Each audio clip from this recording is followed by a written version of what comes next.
There was a time when this house was filled with laughter, but now only silence speaks.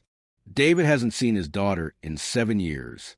He remembers the last words they said to each other and replays them every night. Part 1, The Wound.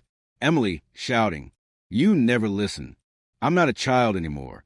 David sharp, trembling. "And you're not ready for the real world. If you walk out that door," beat, silence. He stares at her. "David, coldly, don't come back." Emily's eyes well with tears. She hesitates, then yanks the door open and slams it behind her. Present day. David sits alone in the same room, now dimly lit. The silence is deafening.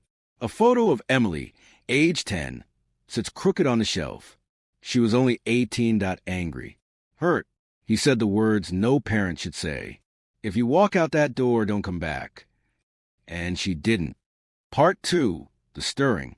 Late night. The glow of a laptop screen lights David's tired face. He scrolls through social media, aimlessly at first. Then he stops. On screen, a photo. Emily, older now, tired eyes, gentle smile, holding a little girl, his granddaughter. David leans in. His hand trembles slightly. The screen reflects in his eyes. A long, silent beat. One photo, that's all it took. There she was, older, holding a child, a granddaughter he's never met. David slowly opens a dusty Bible from the shelf. Its pages crackle as he flips. He stops, reads. Suddenly, the Bible he hadn't touched in years opened again. While he was still a long way off, his father saw him. David closes his eyes. The room is silent. A storm stirs quietly inside him. The story of the prodigal son wasn't just a parable anymore. It was a question.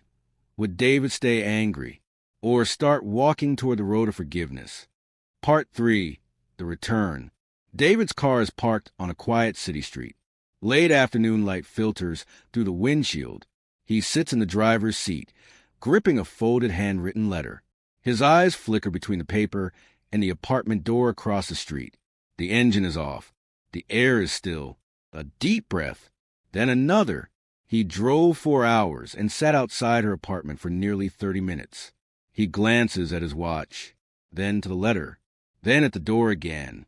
He almost left, almost stayed hidden. But grace doesn't wait for the perfect moment.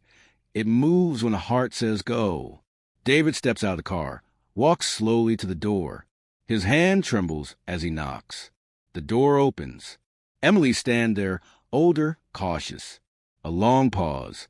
Their eyes meet, and after years of silence, he finally said the words she needed all along. David, soft, cracked voice. "I'm sorry. I was wrong. I never stopped loving you." Emily blinks back tears. Cut to black. Part 4, The Feast. Evening. A dinner table is lit by soft golden light. Plates are passed. Laughter bubbles up. David sits across from Emily, and next to him, a little girl giggles as he helps her with her food. Later that night, David reads a bedtime story. The child leans on his shoulder. Emily watches from the doorway, quietly smiling. No, things didn't go back to how they were. They became something new. Forgiveness doesn't erase the past, but it writes a better future.